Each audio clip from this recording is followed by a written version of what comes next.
Saudi अरब पहली बार खुलकर Iran Nawaz ग्रुपों के खिलाफ मैदान में है। अमेरिका और सऊदी अरब की मुश्तरका कार्रवाई ज्वाइंट ऑपरेशन ने खित्ते में नए सवालात खड़े कर दिए हैं।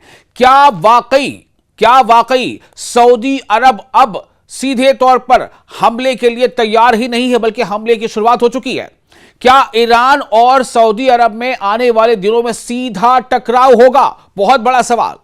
आप देख रहे हैं न्यूज़ 18 का सोशल मीडिया प्लेटफॉर्म। मैं हूं विशाल आजम।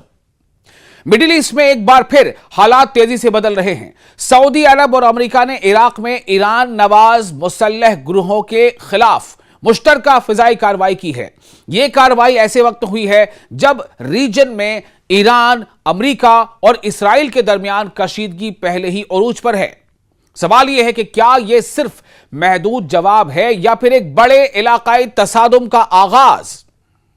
मिडिल ईस्ट में एक इंतहाई अहम और चौंका देने वाली पेशरफ सामने आई है।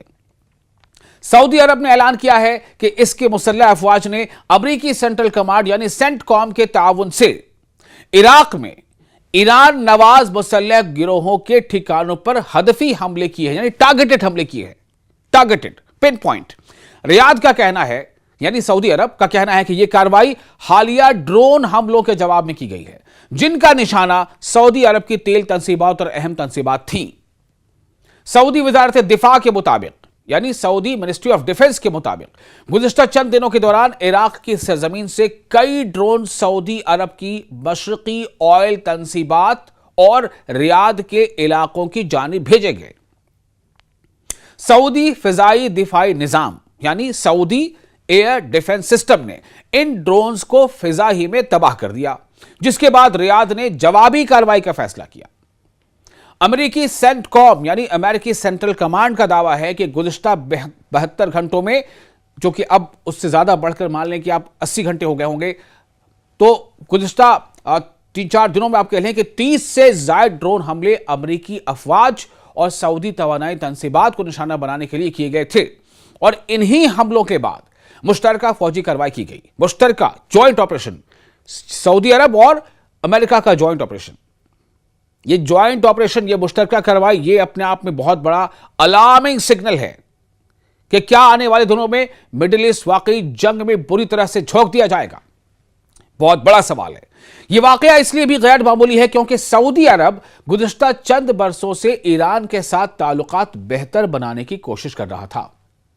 चीन की सालसी में, चीन की मीडिएशन में दोनों कंट्रीज के दरमियान सिफारती ताल्लुकात, डिप्लोमेटिक प्रोसेसेस बहाल हुए थे और कशीदगी कम करने की बात हो रही थी। लेकिन अब इराक से होने वाले मुबैना ड्रोन हमलों ने एक बार फिर इस मफाहमती अमल को खतरे में डाल दिया है। दूसरी जानिब इराकी हुकूमत ने भी इस मामले को संजीदगी से लेते हुए तहकीकात का हुक्म दे दिया है। इराक के वजीर आजम अली अज़-ज़ैदी चिल्द सऊदी अरब का बहुत जल्द दौरा भी कर रहे हैं। बगदाद का कहना है कि वो अपनी सरजमीन को किसी भी दोस्त या हमसाया मुल्क के खिलाफ हमलों के लिए इस्तेमाल नहीं होने देगा। ताहम कहानी का दूसरा रुख भी है। इस्लामिक रेजिस्टेंस इन इराक, जो एक ईरान नवाज ग्रुपों का एक इत्तेहाद समझा जाता है, उसने सऊदी इल्जामात को मुस्तरद कर दिया है। ग्रुप का कहना है कि इन हमलों से उनका कोई ताल्लुक नहीं है और सऊदी अरब के दावे बेबुनियाद हैं। जरा देर के लिए ठहर कर सोचिए, अगर सऊदी पर हमले की बात को सो कॉल्ड ईरान नवाज गिरोह तस्लीम नहीं कर रहे हैं, वो कह रहे हैं कि हमने ऐसा नहीं किया है, तो फिर आखिर कौन है? क्या यह एक बहुत बड़ी साजिश का हिस्सा है?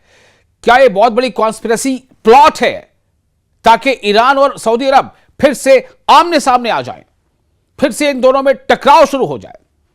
मैं सिर्फ सवाल खड़े कर रहा हूं। साथ ही एक और अहम बात, साथ ही सख्त अल्फाज में खबरदार भी किया है। किसने? जो ईरान नवाज जो गिरोह हैं इराक में, उनका कहना है कि हमने हमला सऊदी तंसीबात पर नहीं किया, लेकिन साथ वो खबरदार भी कर रहे हैं कि अगर मजीद कार्रवाई की गई, यानी अगर सऊदी अरब ने हमारे ऊपर और हमले किए, तो इसका हम सख्त जवाब देंगे। ईरान ने भी इन हमलों में किसी किरदार की तरदीद की है। ईरान का कहना है कि कोई किरदार ईरान का नहीं है। ईरानी हुक्काम का कहना है कि खित्ते में होने वाले हर हमले का इल्जाम तेहरान पर लगा देना एक बड़ी गलती है। तो आखिर कौन है? सवाल यह है, साजिश कहां से हो रही है, कौन चाहता है कि ईरान और सऊदी अरब आपस में लड़ पड़े? कौन चाहता है? इसमें किसका फायदा है? सोचें। सवाल यह भी है कि इसके बड़े असरात क्या हो सकते हैं। सबसे पहले यह कार्रवाई जाहिर करती है कि अमेरिका अब सिर्फ दिफाई पोजीशन पर नहीं बल्कि अपने इलाकाई इत्तेहादियों को भी बराह रास्त फौजी कार्रवाई में शामिल कर रहा है। एक्सपर्ट्स के मुताबिक वॉशिंगटन की हिकमत अमली यानी अमेरिका की स्ट्रैटेजी यह हो सकती है कि ईरान पर दबाव बढ़ाया जाए लेकिन डायरेक्ट एक बड़ी जंग से बचा जाए। दूसरा अहम नुकता आलमी तवानाई मंडी है। सऊदी अरब दुनिया के सबसे बड़े तेल बरामद करने वाले ममालिक में शामिल है। अगर इसकी तेल तस्सीबात मुसलसल खतरे में रहती हैं तो आलमी मंडी में तेल की कीमतें दोबारा ऊपर जा सकती हैं, जिसका असर पूरी दुनिया की मईशत पर पड़ सकता है। और तीसरा और सबसे अहम सवाल यह है कि क्या यह कार्रवाई सिर्फ चंद ठिकानों तक महदूद रहेगी या फिर इराक, शाम यानी सीरिया और खलीज का पूरा खित्ता एक नए महाज में तब्दील होने जा रहा है। फिलहाल सऊदी अरब कह रहा है कि वो कशीदगी नहीं चाहता, लेकिन साथ ही यह पैगाम भी दे चुका है कि अगर उसकी सरजमीन या तेल तंसीबात को निशाना बनाया गया तो जवाब जरूर दिया जाएगा। और यही पैगाम आने वाले दिनों में मिडिल ईस्ट की सियासत और सलामती की समत का तयन कर सकता है। आपको यह वीडियो कैसा लगा? आप अपने तासुरात हमें कमेंट बॉक्स में शेयर करें।